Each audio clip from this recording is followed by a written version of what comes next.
Hello student, आज हम कृतिका भाग 2 का पार्ट नंबर 2 जॉर्ज पंचम की नाक पढ़ने जा रहे हैं। इस पार्ट के लेखक हैं कमलेश्वर। आइए हम इस पार्ट में देखते हैं क्या है। यह बात उस समय की है जब इंग्लैंड की रानी एलिज़ाबेथ द्वितीय में अपने पति के साथ पधारने वाली थी। अखबारों में उनकी चर्चा हो रही थी। रोज़ लंदन के अखबारों में खबरें आ रही थी कि शाही दौरे के लिए कैसी कैसी तैयारियां हो रही हैं। रानी एलिज़ाबेथ का दर्जी परेशान था कि हिंदुस्तान, पाकिस्तान और नेपाल के दौरे पर रानी कब क्या पहनेगी। उनका सेक्रेटरी और शायद जासूस भी उनके पहले ही इस महाद्वीप का तूफ़ानी दौरा करने वाला था। आखिर कोई मजाक तो था नहीं। ज़माना चूँकि नया था, फ़ौज फाटे के साथ निकलने के दिन बीत चुके थे, इसीलिए फ़ोटोग्राफ़रों की फ़ौज तैयार हो गई।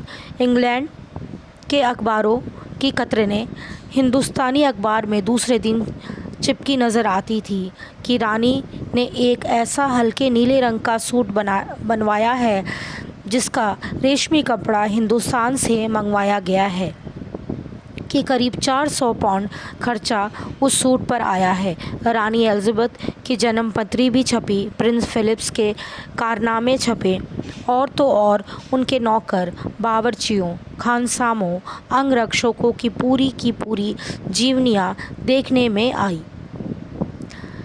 शाही महल में रहने और पलने वाले कुत्ते तक की तस्वीर अखबारों में छप गई। बड़ी धूमधाम थी, बड़ा शोर शराबा था। शंख इंग्लैंड में बज रहा था, गूंज हिंदुस्तान में आ रही थी। इन अखबारों से हिंदुस्तान में सनसनी फैल रही थी। राजधानी में तहलका मचा हुआ था। जो रानी 5,000 रुपये का रेशमी सूट पहनकर पालम के हवाई अड्डे पर उतरेगी, उसके लिए कुछ तो होना ही चाहिए। कुछ क्या, बहुत कुछ होना चाहिए। जिसके बावर्ची पहले महायुद्ध में जान हथेली पे लेकर लड़ चुके हैं, उनकी शान और शौकत का क्या कहने।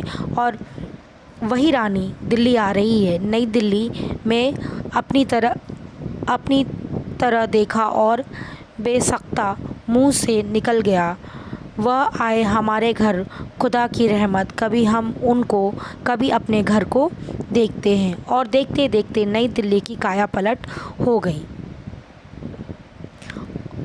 और करिश्मा तो यह था, किसी ने किसी से नहीं कहा, किसी ने किसी को नहीं देखा, पर सड़कें जवान हो गई, बुढ़ापे की धूल साफ हो गई, इमारतों ने नाज़नीनों की तरह श्रृंगार किया। लेकिन एक बड़ी मुश्किल पेश थी, वह थी जॉर्ज पंचम की नाक। नई दिल्ली में सब कुछ था, सब कुछ होता जा रहा था, सब कुछ हो जाने की उम्मीद थी, पर जॉर्ज पंचम की नाक बड़ी मुसीबत थी।